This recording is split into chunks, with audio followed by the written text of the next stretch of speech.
to sleepovers, or to the mall, parties, sports? Do you like to be able to talk to just anybody? Well, thanks to me, Susan B. Anthony, you have all that freedom. A long time ago, women were not allowed to have all that freedom because the men thought they were better. But that is not true, and I help prove that to all people, boys or girls, black or white, with the help of my lifelong friend, Elizabeth Cady Stanton.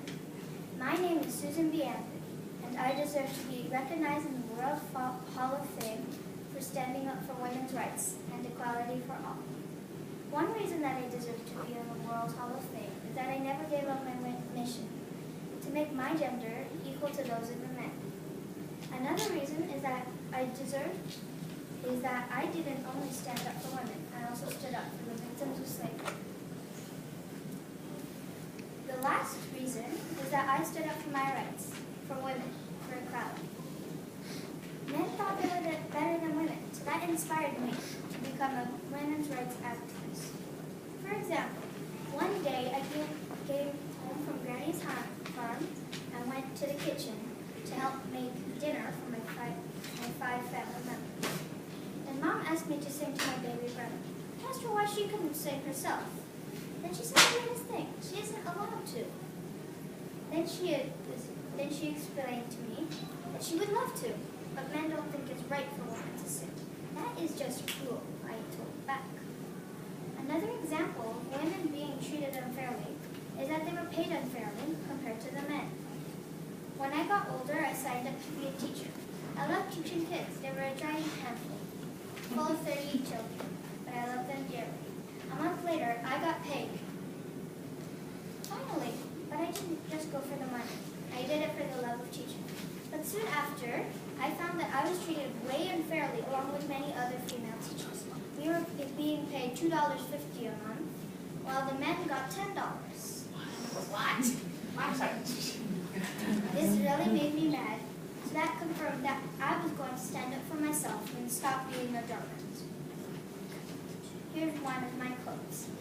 I think the girl who is able to learn her own living and pay her own way should be as happy as anybody else on earth. The sense of independence and security is very sweet. Susan B. Anthony. Another reason is that I didn't only stand up for women. I also stood up for the victims of slavery. In 1856, I became the New York agent for the American Anti-Slavery Society. It was when I was doing this work in 1859, I met Elizabeth Cady Stanton, and we became lifelong friends. We worked together to stand up for ourselves, including the black slaves. When I was just 17 years old, I collected anti-slavery petitions. In 1852, Elizabeth and I founded the New York Women's State Temperance Society for women's rights activists. One time when we invited the men to our conference to have a conversation about our needs, the men that came prevented me from speaking because I was a woman. After they left the women, I felt extremely offended. The last reason is that I never gave up standing for my rights, for women, for all equality. I accomplished many things in life. My work for women's rights began at a time when movement was already gathering momentum. Elizabeth helped me organize the Seneca Falls Convention, 1848, a new event that was the first women's rights protest. For my last job during my lifetime, Elizabeth and I had many meetings to prove that women were worthy of voting. Of course we were, but the men didn't see that. I traveled far and wide to accomplish my goal. I traveled far and wide to make people equal. I traveled far and wide to stand up for my gender. Like I said, I had many meetings to stand up for my rights, and the first one was a failure. I did not get discouraged, and then I tried again. And of course, I failed. For years, I tried again and again to gain the right of women to vote. Right to the last meeting, I ended up unsuccessful. And at least I never gave up the mission. My last words were these very words. This feels like torture, to die failing my mission, to make people understand this. Men's rights are nothing more. Women's rights are nothing less. So after I died, men respect All men respected me so much that they even put my picture on their United States of America dollar coin just from that pose.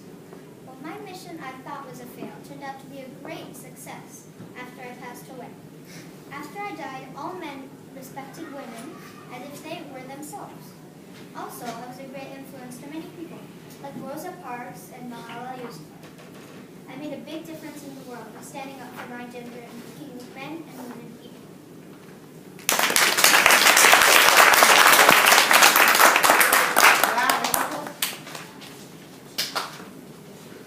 Any comments, compliments? Oh, Andrea has one.